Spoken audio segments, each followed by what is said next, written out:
Hi there, Sanbonani Molweni. Welcome to Fixed Channel. For you here, please subscribe before the end of the video. If returning, thank you for love and support. I appreciate you. Mase ngiboshwa nizoza yini ukuzongibheka. Ukungibheka nizongibheka. Asikhulumele indaba noSipho Seshise. Into esho noSipho le. Nokushiwo yimi. Musani ukungifunza amagama emlonyeni nifuna ukuthi ngiyoboshwa.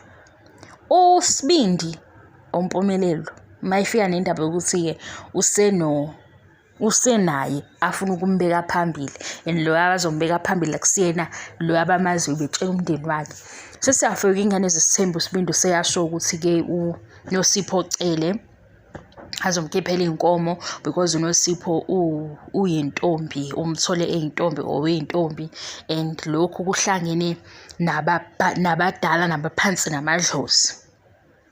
Ngathi mina ke le party le because seyifaka isintu nesizulu ozoyichaza mase khona ichaza le comment section ngayizwa sengiyoshoka sengiyayizwa ngobani isikhathi esiningi guys okangempela ke anoke nidalele ngisho nala kuba TV shows la kuvezwa khona nanguSine wakwaya kumthandaze hey so sebenzisa leya episode yaSine yamthandaze nangu futhi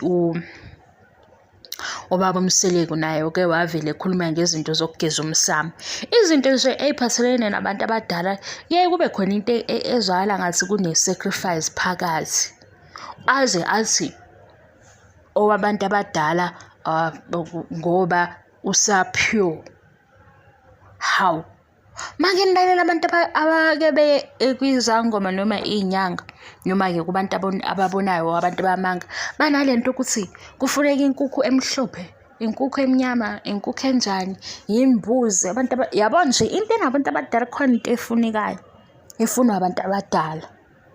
Angisho ke ukuthi ke unoSipho uyileyo sacrifice nina njani angisho lokho lana sengifaka khona indaba ke yokuthi ke kuzala kusankukho emhlophe angazi yini unoSipho a few days ago ufake into ku social media ethi hayi ukuthi ibhalo yena ufake into ethi uma i-boyfriend or partner wakhe kuphi imali ungayithathi ngoba leyo mali sasinhlahla zakho kusetshenzwa kanzima la emhlabeni asikhulumeni kodwa ngayo ke inhlahla ngase ngabuza ke kini ngathi mina kanjani ngoba le mali iphuma kuye akusiye esetshenzwe uwena ukuthi ke ukuphuca emandleni akho ukuphuca kwinto egeno wena ngase ngithi ke manike nizwe indaba enje ngicela ngixoxela ucomment section ngase ngithi hawu noSipho ungagate izinto wena imali iphelela le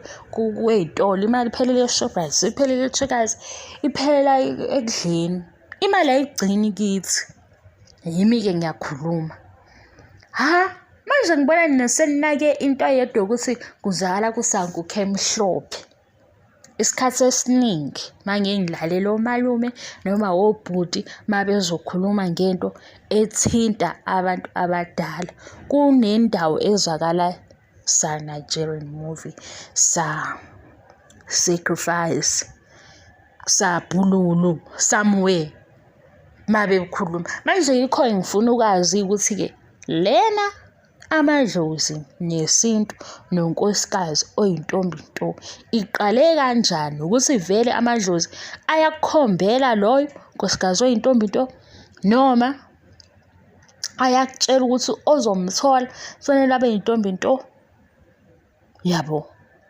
ngoba manje sekubhekeka nokuthi kunezingane ninayi musani ukuthatha le ndaba nijike ngoba sengiyabona la ukuthi senilokuthi senihlele endabeni ukuthi inkukhu emhlophe mawuzulalela abantu abahamba abathandazi nezinyanga nezangoma bahlezi bezotshela ukuthi inkukhu angaze ezokwenzani imbuzi ezokwenzani khona nje omunye baba ngaze ngamlalela ku social media ethi ningajwayeli ukuthi niye emzini abantu mase nifike nidle imbuzi ngoba vakithi ngoba imbuzi nezinye iy'nkukhu kusuke kukhulunywe iy'nkinga zakhona. Abanye abantu mhlawumbe basuke kade bexazulula iy'nkinga zabo base behlaba leyo mbuzi. Le mbuzi-ke lena sebeyitshelile ukuthi ubani wangithakatha, ayi into yakhe ayithakathile ila embuzini oyidlayo. Nakuba-ke lezo zinto mina ngibona ukuthi zikhaqa uma usuke ukholelwa kuzona. Omunye ofika ayidlela inkukhu emhlophe, ayidlela imbuzi leyo angabi nalutho. Omunye mhlawumbe naye-ke okholelwa kukho ukuthi le mbuzi le imbuzi yamacala, shuthi uyokuthatha amacala abantu edleke lezo yimbuzi. Ngithi nginibone nje eThekwini la uma ugudla ngasolandla lezi ndawo lezi okuba notshani khona, uyabona iy'nkukhu lapho ungazuthi iy'nkukhu bekwenziwani. Abayithatha abantu lezo y'nkukhu lezo ngoba yilezi y'nkukhu lezi iy'nkukhu lezi-ke zabathandazo bafike benze into zabo lapho beshiya iy'nkukhu hayi bakithi guys, bengifuna ukwenza le video eqondile ngithi phumani kulowo mqondo lowo. Okay-ke nginenzela i-example ngami ukuthi why lesi story sentombi into ngifuna ukusizwa kahle guys kuyenzeka. Khona omunye ubhuti wayefuna ukungenza sankukhu emhlophe eThekwini. Lo bhuti lo usonta kulela sonto niyalazi lela sonto elivuma isithembu. Lo bhuti lo masihlangana-ke eThekwini uyangazi ukuthi ngifunda phojolo ngibona ngalapho ngizama ukuthi ngishare. Ubhuti acela inamba-ke kuhamba isikhathi, hayibo ubhuti sixoxele naye uyangifonela mangithola hayibo ubhuti unemali u-right. Yabo mangithola ukuthi lo bhuti uyisima kanjani ingifikele-ke lento ekhanda ukuthi lo phakathi kokuthi ushadile maye engashadile ikhona into eronge ngayo. Umqondo wami uhlezi ungitshela lokho ukuthi umuntu o-right nje o-right unayo upartner wakhe oqondile noma ushadile. Uma kungekho lokho kuwu-2 khona into eronge. Le wrong-ke mhlambe le efihlekile, niyayazi indaba efihlekile. Hawu sexoxa nobhuti, ubhuti ndini wayenayo into yokuthi uzongifundisa. Shuthi yena weza kimi ngoba azi ukuthi kufuneka inkukhu emhlophe. Inkukhu emhlophe yini? Ngisikupha inkukhu emhlophe umnikelo ophelele, right. Ngiyibamba kuphi-ke ukuthi hayibo ngaze ngayinkukhu emhlophe la. Indaba ukuthi ngibe yinkukhu emhlophe ngiyibamba uma sekuvela indaba zokuthi khona unkosikazi uyothinta mina, unkosikazi ngithinta ngo-WhatsApp, unkosikazi nje nangu uyachaza, unkosikazi uyosengitshela indaba ukuthi indaba yesithembu ayikho wrong. Guys yabo le ndaba yinde ukuthi ngifuna ibe mfishane. Indaba yesithembu ayikho wrong, nesonto lesi kwasha kwacima, hayi wena sisi nje ayikho inkinga sizokwazana futhi nasekhaya kukanje. Ngithi hayibo i-feeling le i-movie.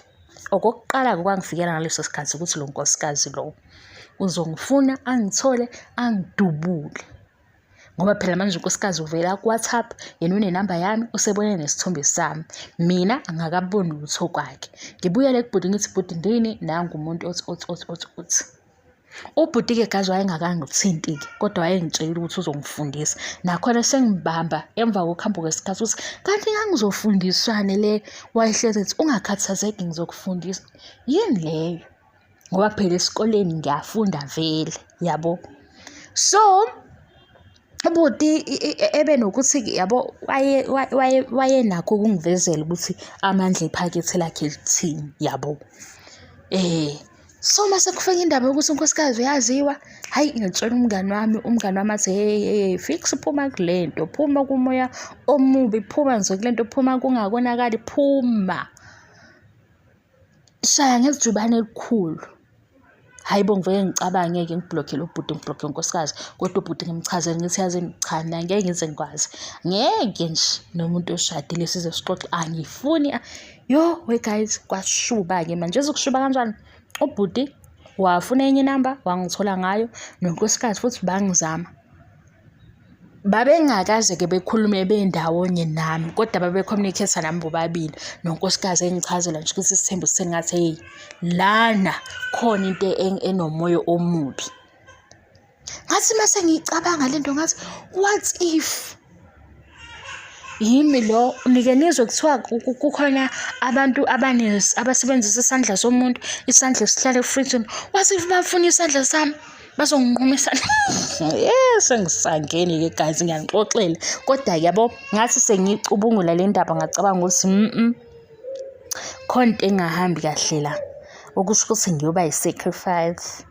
Ngiyoba isandla esicashile emafrijini amakhulu okuthiwa siqhweba ama-customer. Ngacabanga nje ingane yamakhalane-ke ekhaya noma izingane ekhaya. Ngacabanga ngathi phakathi kokuthi ngiyoqhweba abantu ngiyoba yiwozawoza, angithi nizwe kuthiwa khona lezi iy'toro lezi imikhuba yey'toro eziyinganekwane ey'ningi. Kodwa ngaba nalowo mqondo ukuthi hawu ngizoba yinkukhu emhlophe, noma lapha endlini kunobhululo yimi engizo-entertain ubhululo, ngoba lo bhuti wayesenakho ukuthi-ke ngoba unkosikazi lona omunye unjena lana eThekwini. Yabona abantu abahlala ey'ndaweni ey'bizayo ongazuthi bayi-afforda kanjani. Wasi-ke ngoba-ke unkosikazi lo osemakhaya konjena la eThekwini ngicela ukunitshela ukuthi guys, ubhuti lo wayesene-plan yonke ye-future yami, kodwa ungazi isikhathi esincane. Ngathi uma ngithi ngiyahlehla ngiyayifunda le movie ukuthi le filimu edlala phambi kwami mayelana nani. Ngangizoba inkukhu emhlophe. Ngangizoba inkukhu emhlophe yabo nalo nkosikazi wabo, futhi ngabona ukuthi kule bhizinisi bandawonye. Kodwa-ke angibanga naso isiqiniseko ngoba yonke lento nje ngavele ngakhansela konke, ngakhatha bonke, ngagcina ngakhulumanga-ke nabo. Kodwa ngangiyibuza ukuthi lo nkosikazi engayihluphelani ngentombazanyana angayazi naye athole esebona la kwifoni ka-husband wakhe. Usekhona intombazane nje esengibelesele kangaka, mina yini wangibelesela unkosikazi? Wayefuna ukungibulala lo nkosikazi noma babefuna ukuthi ngiyoba unkosikazi kabhululu wabo? Ngoba lo bhuti uma ngiqhathanisa iminyaka yakhe, ngiqhathanisa nezinto azenzayo nemali ayenayo, wayeyithathaphi imali?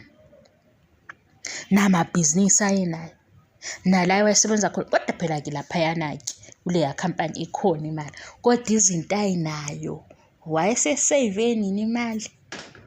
Ngathi ukuthi-ke bayabasola-ke abantu-ke, bayabasola. Ngicela ningangiqhathi futhi igama lesonto asilibizanga. Asibizanga igama lesonto, mina ngizonishaya ngoba nizosuke nenze kube yimi oshawayo noboshwayo. Indaba-ke le yaNosipho nale yokuthi inkukhu emhlophe, ngilobu ngithi ngizonixoxela-ke le yami into eyenzeka nje e-10 years back. Ngabhlokha konke. Hhayi, lo bhuti lo wayesefika ngisho nemibono yabantu abadala. Abantu abadala banjani? Awukwazi ukuba umZulu ungayi-understand izinto laba bazofihla izinto ey'ndlini zabo. Bye.